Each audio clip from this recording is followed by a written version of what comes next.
This is Democracy Now! I'm Amy Goodman with Nermeen Sheikh.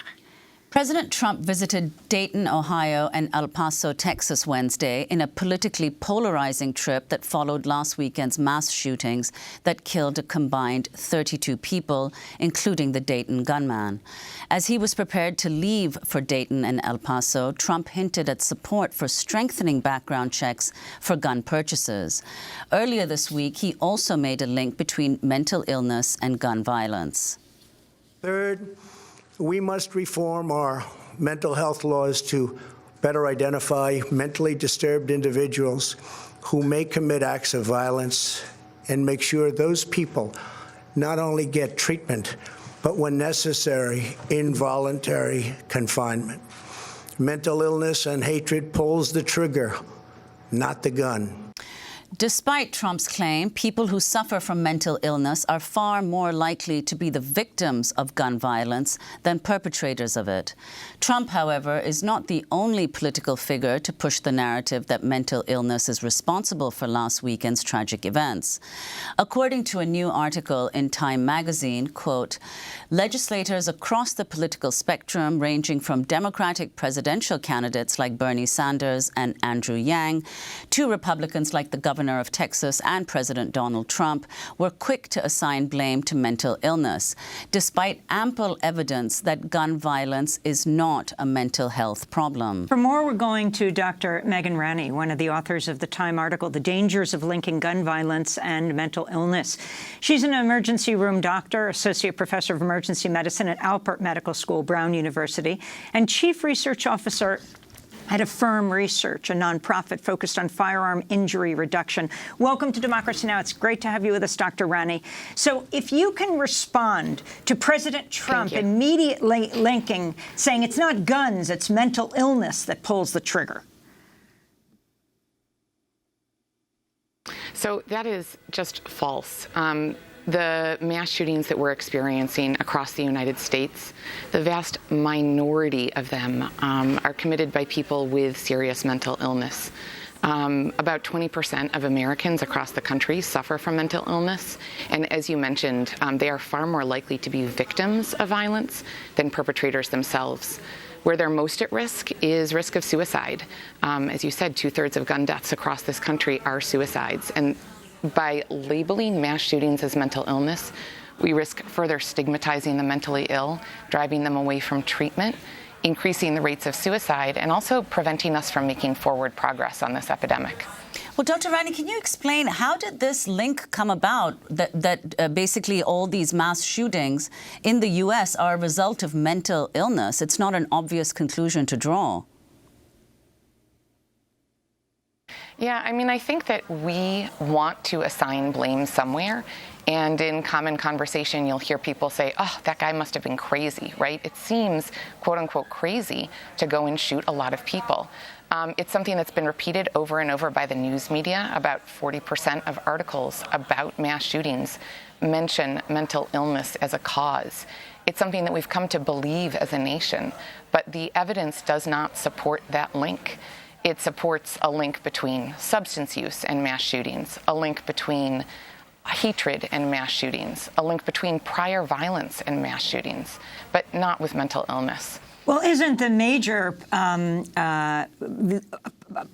perpetrator of this theory the NRA, the National Rifle Association, because they want to take attention away from, blame away from guns, and so they immediately talk about mental illness. Yesterday, after Ohio Senator Sherrod Brown and the mayor of Dayton met with Trump, Sherrod Brown talked extensively about if President Trump thought there was an issue with mental illness, he should stop cutting Medicaid and threatening to revoke the ACA. If you can talk about what needs to happen right now and this movement all over the country, across the political spectrum, calling for gun regulation, calling for assault weapons to be off the streets of this country. So first, I'll say I would love nothing more than to see our mental health system shored up. As an emergency physician, I take care of folks every single day in the emergency department who are there because they have inadequate access to mental health treatment. We board people in the emergency department for days or weeks because there aren't enough inpatient beds. So please fix our mental health system. But what needs to be done, you mentioned the movement, absolutely. I'm Chief Research Officer of this group, AFFIRM Research, which is a collection of more than 20 medical organizations, nursing groups, public health groups, researchers. We helped lead This Is Our Lane last fall, which was a movement raising awareness about the really human toll of gun violence. There is so much that needs to be done, ranging from simple policy changes to research, which is desperately needed. Never in the history of this country have we fixed a public health epidemic without a deep investment into public health research. And that has been missing from the approach to gun violence for the past 22 years. Since the Dickey Amendment was passed in 1996, we've had virtually no federal funding for gun violence prevention research. So it is no wonder that we have not made progress on this issue. And can you talk about suicide? The fact that most gun deaths in the United States, 2/3 of them, are suicide, and what it would mean if guns were not so readily available. Absolutely. So most suicides are impulsive acts. Studies have shown that there are minutes in between when someone thinks of it and when someone takes the act. Suicide attempts with a gun are 90% likely to be fatal, versus suicide attempts with other means are only about 10% likely to be fatal. And I will tell you, if someone makes it to my emergency department after a suicide attempt, I can almost always save them.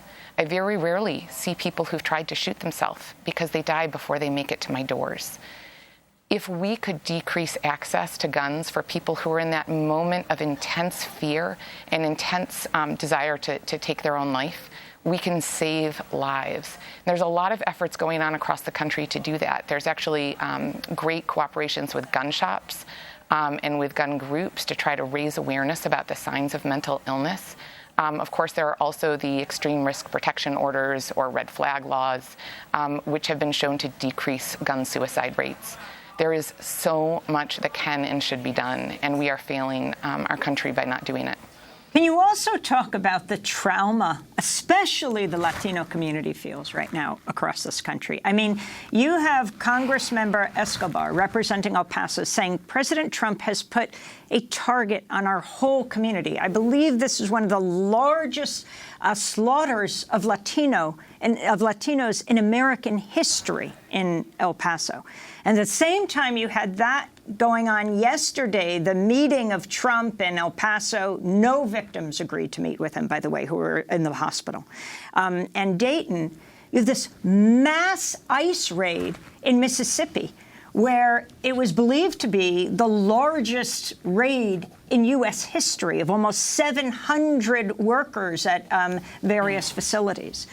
How does this country deal with this trauma, and particularly the targeted communities?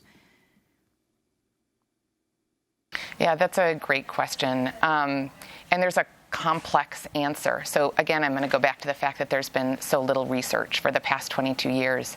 Actually, recently completed a review of the effects of mass shootings on kids and parents, and we basically don't know. There have been some studies from Norway that show that mass shootings increase PTSD. But what we're seeing as a nation right now is, as you mentioned, tremendous anxiety and post-traumatic stress in communities across the country, particularly in those communities that do feel targeted. We're also seeing it in healthcare providers. There's a growing, sad group of healthcare providers who have had to be the first responders to these mass casualties, and it is taking a toll there as well. We are creating an environment of fear in this country by not addressing mass shootings. But I will tell you that there actually is hope. One of the things that has buoyed me in the face of these absolutely tragic and hatred-driven events is this coalition that we've created within AFFIRM Research and other groups to help address this epidemic. I've been working on this issue for years, and I see hope. We are close to a tipping point within this nation of recognizing that this is something that when we address gun violence as a health epidemic, we have the potential to fix it, just as we fixed HIV/AIDS, car crashes, et cetera.